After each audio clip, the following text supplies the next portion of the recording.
Hello everyone, welcome back to the Doubt Session. My name is Gulzar and today we are going to start our class 12th Political Science Chapter 1, Challenges of Nation Building. This is book 2, Politics in India Since Independence. And we are going to cover the whole chapter in question answer format. As I have written here, most important questions topic wise. तो सबसे पहले हम topic wise एक topic देखेंगे और उससे related important questions को cover कर लेंगे ताकि आपकी प्रैक्टिस भी साथ के साथ होती चले. So let's begin.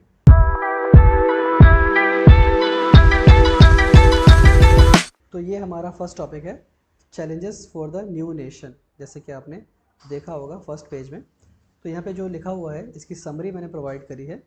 ये पिक्चर है, tryst with destiny, Nehru ji speech दे रहे हैं. तो चलिए यहाँ पे जो मैंने समरी प्रोवाइड करी है पहले इसको पढ़ लेते हैं, फिर इसके बाद हम क्वेश्चंस अटेम्प्ट करेंगे. तो फर्स्ट टॉपिक में शुरुआत होती है और बात हो रही है कि इंडिया को इंडिपेंडेंस मिलने से, जो कि मिली है 14 अगस्त 1947. ये आप सभी को पता होगा कि भारत को आज़ादी 14-15 अगस्त को मिली है. रात के करीब 12 बजने वाले थे तब हमारे इंडिया का पार्टीशन हो गया, वो भी 2 इम्पॉर्टेंट प्रोविंसेस में, जो कि आपको पता है, एक था इंडिया और दूसरा था पाकिस्तान. पाकिस्तान अपना इंडिपेंडेंस डे 14 अगस्त को मनाता है, ये भी आपको पता होगा, और भारत 15 अगस्त को मनाता है. So India attend independence on 14-15 अगस्त. ऐसा ऑप्शन में अगर होगा तो आप उसको टिक कर देना. Second, Jawaharlal Nehru delivered the trust with destiny speech. तो उसी रात को जब भारत को आज़ादी मिली, नेहरू गेव अ स्पीच. उन्होंने एक स्पीच की डिलीवरी करी, उसका नाम पूछते हैं, that is trust with destiny. Okay.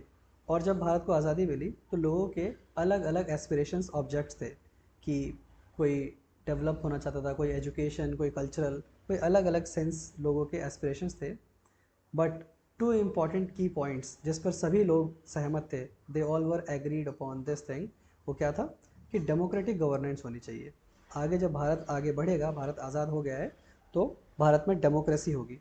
And the welfare of all citizens, सभी जनता, हर स्पेशली डिसएडवांटेज क्लास का, हर पुअर क्लास का, या फिर सोसाइटी की हर क्लास का फ़ायदा होना चाहिए, उनका भला होना चाहिए. Freedom came with partition of country. Yes, ये भी पॉइंट आपको पता होना चाहिए कि हमें आज़ादी जो मिली उसकी बहुत बड़ी कीमत चुकानी पड़ी. That was the partition. Most important fertile land हमारा पाकिस्तान में चला गया था. Okay. The year 1947 was a year of unprecedented violence and trauma of displacement. तो ये जो पूरा ईयर रहा, बहुत बड़े ट्रॉमेटिक ईयर था ये. हमें डिस्प्लेसमेंट हुआ, माइग्रेशन हुआ, बहुत सारे कॉन्सिक्वेंसेस जो हम आगे भी पढ़ेंगे पार्टीशन के हुए, बहुत ही बुरे थे. Despite the turmoil, India embarked on its journey to achieve multiple objectives. ये पूरे टर्मोइल के बाद भी, ये सब बर्बादी के बाद भी इंडिया आगे बढ़ा और अपनी अचीवमेंट उन्होंने बहुत सारी हासिल करी. India's leaders remained committed to addressing the challenges that confronted the new nation. तो इतने सारे ट्रॉमा, इतने सारे प्रॉब्लम्स के आने के बावजूद भी हमारे इंडियन लीडर्स कमिटेड रहे. उन्होंने इन सारे चैलेंजेस को एड्रेस किया, जो हम धीरे धीरे देखेंगे भी, और न्यू नेशन का डेवलपमेंट किया. तो यहाँ पर हमारा फर्स्ट टॉपिक कवर होता है. अब हम क्वेश्चन की तरफ बढ़ते हैं और आप अटैम्प्ट करने की कोशिश करें और देखते हैं कि आप उसमें से कितने अटैम्प्ट कर पाएंगे. जो भी आपने पढ़ा है उसको एक बार रिवाइज़ कर लें वीडियो में वापस जा करके, और अभी आप क्वेश्चन अटैम्प्ट करें. When did India attain independence. Bharat को आज़ादी कब मिली? तो आप बता सकते हैं 15 अगस्त 1948, 14 अगस्त 1946, 15 अगस्त 1947 या 26 जनवरी 1950. ऐसे आप ऑप्शन देखें और अपना आंसर मार्क करें. मैं बाद में इसके आंसर बताते हुए चलूँगा. नेक्स्ट स्लाइड में इसके आंसर्स हैं और अपना स्कोर कमेंट सेक्शन में बताएं. So answer is C, 14-15 August 1947. Who delivered the famous trust with destiny speech. अभी हमने पीछे पढ़ा कि क्या वो महात्मा गांधी ने दी? नहीं. सरदार पटेल ने? नहीं. जवाहरलाल नेहरू ने? हाँ, हमारा आंसर है C, जवाहरलाल नेहरू ने हमारी ट्रस्ट विद डेस्टिनी स्पीच दी है.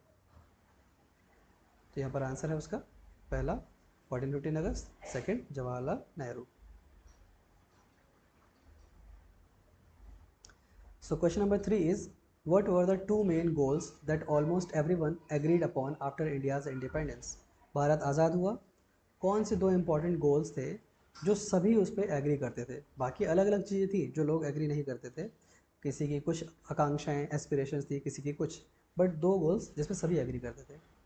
सो was it economic growth and military expansion करना है, या cultural preservation and religious freedom देना है, democracy and welfare for all, या territorial expansion and international alliances? तो आंसर सी होना चाहिए, democracy and welfare for all. Question 4, what were the challenges that India faced at the time of independence? Bharat की आज़ादी के समय कौन कौन से चैलेंजेस इंडिया ने फेस करे? Economic recession, social inequality, partition and violence, political instability. अगर एक हिसाब से देखा जाए तो ये सारे इकोनॉमिक रिसेशन, सोशल इनइक्वालिटी ये सब भी थे, बट इस बुक के ऑब्जेक्टिव से अगर हम देखें, इस चैप्टर के ऑब्जेक्टिव से, so the challenge was partition and violence.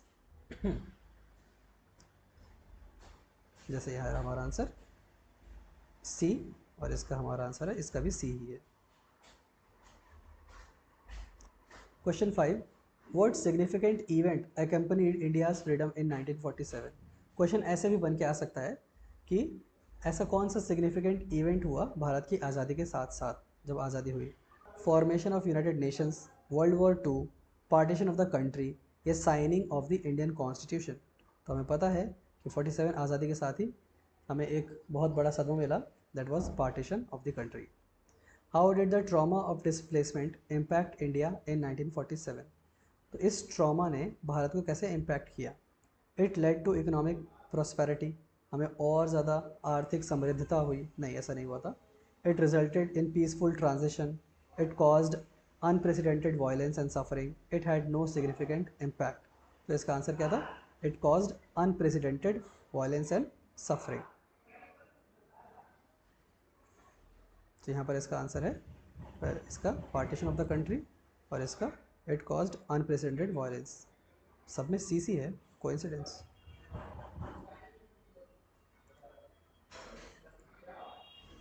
Seventh question is, what were the objectives that independent India aim to achieve? Bharat जब आज़ाद हुआ क्या ऑब्जेक्टिव थे हमारे हमको अचीव करने के लिए? Military expansion and territorial conquest? नहीं। Cultural preservation and religious dominance? नहीं। Economic growth and technological advancement? हो सकता है। Democracy and the welfare of all citizens specially to the poor and disadvantage? ये ज़्यादा रेलिवेंट पॉइंट है। हमने दो ही चीज़ बोली थी, डेमोक्रेसी होना चाहिए और वेलफेयर फॉर ऑल होना चाहिए। Question 8, did challenges of independence deter the leaders from pursuing their goals? ये जो इंडिपेंडेंस के चैलेंजेस थे, क्या उससे हमारे लीडर्स डर गए? Yes they abandoned their goals, no no no, they remained committed to their goals, ये हो सकता है। They postpone their goals, no. They change their goals, no. So answer is B, उन्होंने अपने गोल पे कमिटेड रहे। सो ये हमारा आंसर है डी, और इसमें आंसर है हमारा बी। मैंने कुछ क्वेश्चंस असर्शन रीजन के फॉर्मेट पे भी लगाए हैं, ये क्वेश्चन भी आते हैं और बच्चे इसमें काफ़ी घबरा जाते हैं, तो यहाँ पे मैं बता दूंगा कि इसको कैसे सॉल्व किया जाए। असर्शन ये एक स्टेटमेंट होती है जो कुछ कह रही होती है, चलिए हम इसको पढ़ लेते हैं। The trauma of displacement in 1947 had a significant impact on India. जो भारत की पार्टीशन हुआ 47 में, उससे जो ट्रॉमा क्रिएट हुआ उसका बहुत ज़्यादा इम्पैक्ट पड़ा इंडिया पे। ओके, अब इसका रीज़न दे रखा है कि ऊपर जो स्टेटमेंट बोली है, क्या नीचे वाली स्टेटमेंट उस वाली लाइन को सेटिस्फाई करती है? It resulted in unprecedented violence and suffering for millions of people. इससे बहुत ज़्यादा वायलेंस हुआ और लोगों को बहुत ज़्यादा सफरिंग, परेशानियाँ हुई।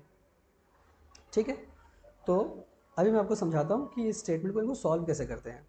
पहला पॉइंट कह रहा है, both assertion and reason are true and the reason is the correct explanation of the assertion. तो पहले तो आपको हाफ आंसर सॉल्व करना होता है। पहले बोल रहा है कि क्या दोनों ट्रू हैं, हमें ये चेक करना है। तो पहला कह रहा है, trauma of displacement in 1947 had a significant impact on India. इस ट्रॉमा का इंडिया पे इम्पैक्ट पड़ा, तो येस ये ट्रू स्टेटमेंट है। अब देखते हैं reason. It resulted in unprecedented violence and suffering for million. Yes, जब पार्टीशन हुआ तो उससे बहुत ज़्यादा वायलेंस हुआ और सफरिंग्स हुई, तो दोनों स्टेटमेंट ट्रू है। तो इसमें से हमारा कौन सा ऑप्शन ठीक हो सकता है? ए हो सकता है। और बी क्या कह रहा है? Both assertion and the reason are true, इसमें भी बोल रहा है कि दोनों ट्रू हैं, तो बी भी हो सकता है। सी कह रहा है, the assertion is true but the reason is false. हमने अभी देखा कि हमारे असर्शन और रीज़न दोनों ही ट्रू हैं, तो ये ऑप्शन हमारा गलत हो जाता है, तो इसको ऐसे काट देंगे। Assertion is false but the reason is true, बोला असर्शन गलत है और रीज़न सही है, ये भी गलत है क्योंकि हमारे दोनों स्टेटमेंट सही है। तो हमारा आंसर ए या बी में से होगा। तो कैसे पता लगेगा कि इसमें कैसे होगा? अब हमें आगे की स्टेटमेंट पढ़नी है। कह रहा है कि both are true and the reason is a correct explanation of the assertion. जो रीज़न है ये वाला, ये रीज़न असर्शन को करेक्टली एक्सप्लेन कर रहा है। तो क्या कर रहा है हम इसमें देखते हैं। It resulted in the unprecedented violence and suffering for million. ये रीज़न है और बोल रहा है इसीलिए हमको बहुत ज़्यादा ट्रॉमा फेस करना पड़ा और उसका काफ़ी इम्पैक्ट हुआ इंडिया पे। यस, इतनी ज़्यादा सफरिंग हुई, इतना ज़्यादा वायलेंस हुआ पार्टीशन के बाद, इसी रीज़न से इंडिया पे बहुत ज़्यादा इम्पैक्ट पड़ा और इंडिया को एक ट्रॉमा से गुजरना पड़ा, सदमे से निकलना पड़ा। तो yes, reason is the correct explanation. तो इसका आंसर हमारा होना चाहिए ए। बी पॉइंट क्या कह रहा है? But the reason is not a correct explanation. तो इनको कैसे सॉल्व करना होता है इन क्वेश्चन को? सबसे पहले आपको दोनों स्टेटमेंट पढ़नी है और देखना है कि दोनों सही है कि नहीं अपनी अपनी जगह। अगर दोनों सही है तो नीचे के सी और डी तो अपने आप ही कट गए, और अगर उनमें से एक सही है एक गलत है तो ऊपर के कट गए, फिर आंसर हमारा सी या डी में से होगा क्योंकि एक ट्रू है एक फॉल्स है ना। तो अगर हमारे दोनों सही हैं तो उसके बाद हमें फिर इनमें से ये देखना होता है कि क्या नीचे वाला पॉइंट, क्या ये रीज़न ऊपर वाले को सेटिस्फाई कर रहा है, ऊपर वाले की जो स्टेटमेंट है उसकी रीजनिंग बता रहा है। जैसे यहाँ पे बताया है कि वायलेंस हुआ इसलिए इंडिया को बहुत ज़्यादा ट्रॉमा फेस करना पड़ा। चलिए एक और क्वेश्चन करके देखते हैं। इसका आंसर ए, पहले फर्स्ट वाले का। और अब हम देखते हैं new question. Assertion India's independence in 1947 was accompanied by trauma of partition and violence। Same कि 1947 में इंडिया की जो इंडिपेंडेंस हुई उससे बहुत ज़्यादा ट्रॉमा क्रिएट हुआ। लेकिन सेकेंड पॉइंट कह रहा है the leaders of India were well prepared for the challenges that arose during this period. और इंडिया के लीडर इसके लिए वेल प्रिपेयर्ड थे। अभी आप इसको और अच्छे से सीख जाएंगे। जैसे हमने अभी पिछले क्वेश्चन किया उसमें भी फर्स्ट स्टेटमेंट सेम थी कि इंडिया की इंडिपेंडेंस 1947 में ट्रॉमा लेकर के आई। लेकिन सेकंड पॉइंट क्या कह रहा है कि leaders of India were well prepared. No, they were not well prepared. उनको तो पता ही नहीं था, उनको ये परेशानी झेलनी पड़ी, उन्होंने अपनी सूझबूझ से इसको सॉल्व किया। तो यस, हम कह सकते हैं कि फर्स्ट स्टेटमेंट ट्रू है एंड रीज़न रॉन्ग है। तो जैसे ही हमने देखा कि एक सही एक गलत, तो ये तो हमारा गलत ही हो जाता है क्योंकि कह रहा है both assertion and reason are correct. तो ये तो गलत हो गया। ये भी कह रहा है कि बोथ करेक्ट, तो ये भी गलत हो गया। सेकंड कह रहा है the assertion is true but the reason is false, यानी कि असर्शन ऊपर वाला ठीक है और नीचे वाला गलत है। यस, यही हमारा आंसर है। रीज़न गलत है और असर्शन ठीक है। तो यहाँ आंसर है B, both assertion and reason are true but the reason is not a correct explanation of क्या।